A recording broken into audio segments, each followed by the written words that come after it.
Remove the temporary. If necessary, clean the preparation with a polishing brush and a fluoride-free cleaning paste, such as Proxite fluoride-free, in order to remove any leftover temporary cement. Subsequently, rinse the preparation with water spray and dry it with oil and moisture-free air. For optimum aesthetic results, check the shade of the restoration. When trying in the permanent restoration, check the shade effect, the accuracy of fit, and the occlusion of the restoration. Etch the bonding surface of the restoration made of IPS-E Max with 5% hydrofluoric acid, such as ceramic etching gel, for 20 seconds. Subsequently, rinse off the etching gel and dry the restoration. If the restoration has already been etched in the lab, clean the bonding surface with Ivoclar. For this purpose, apply Ivoclar to the entire bonding surface and leave to react for 20 seconds. Subsequently, rinse it off and dry the restoration.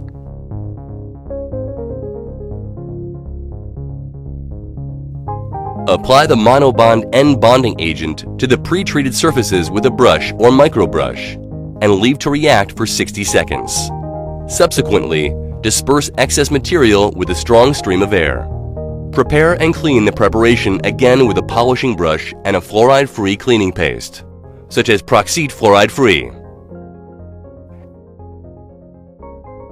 Afterwards, rinse the preparation with water spray and dry with air.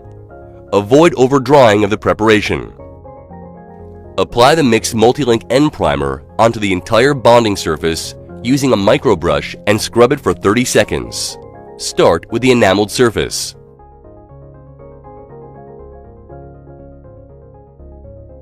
Disperse excess Multilink N primer with a stream of air until the mobile film disappears. The primer is self-curing and no light curing is required.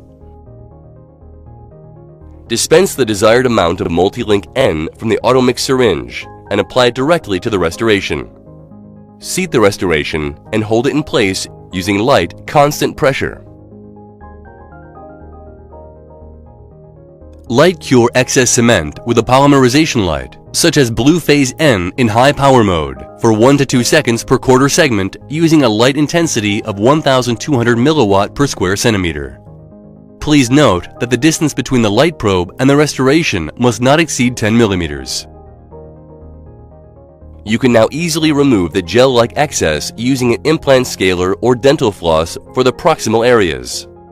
Like all composites, Multilink N is subject to oxygen inhibition. In order to avoid this effect, cover the restoration margins with glycerin gel or air block immediately after the removal of excess cement. Liquid strip is particularly suitable for this purpose. Subsequently, light cure-all cement margins for another 20 seconds using, for example, Blue Phase N in high power mode, using a light intensity of 1200 milliwatt per square centimeter.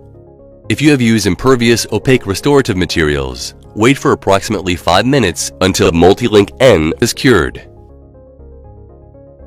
Rinse off liquid strip. Adjust proximal areas with finishing and polishing strips. Check and adjust the occlusion and functional movements if necessary. Polish restoration margins with polishers, such as Astropol or with discs. Finally, apply a thin layer of fluor protector N with a Viva brush or a brush. Disperse and dry the varnish with an air syringe.